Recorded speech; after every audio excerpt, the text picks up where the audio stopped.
جب حضرت موسیٰ علیہ السلام نے موت کے فرشتے کی آنکھ نکال دی، اللہ تعالیٰ کا واضح فرمان ہے کہ ہر ذی روح کو موت کا ذائقہ چکھنا ہے اور کوئی بھی اس سے بچ نہیں سکتا۔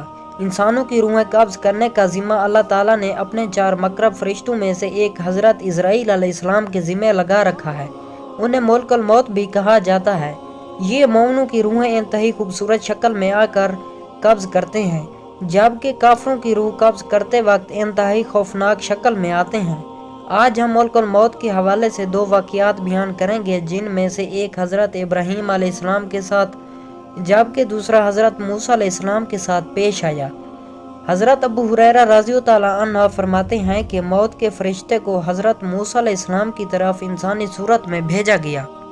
جب وہ فرشتہ آیا تو موسیٰ علیہ السلام نے اسے تھپڑ مار کر اس کی آنکھ پھوڑ دی۔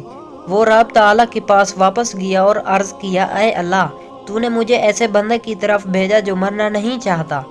اللہ تعالیٰ نے اس کی آنکھ درست فرما دی اور فرمایا، ان کے پاس دوبارہ جا اور انہیں کہہ کہ اپنا ہاتھ کسی بیل کی پشت پر رکھیں۔ انہیں ہر بال کے عوض جو ان کے ہاتھ کے نیچے آئے گا 1 سال زندگی ملے گی۔ موسیٰ علیہ السلام نے عرض کیا، اے میرے رب، پھر کیا ہوگا؟ فرمایا، پھر موت۔ انہوں نے کہا، پھر ابھی ٹھیک ہے، لیکن انہوں نے اللہ تعالیٰ سے یہ دعا کی کہ مجھے ایک پتھر پھینکنے کے فاصلے تک مقدس سرزمین کے قریب کر دیا جائے۔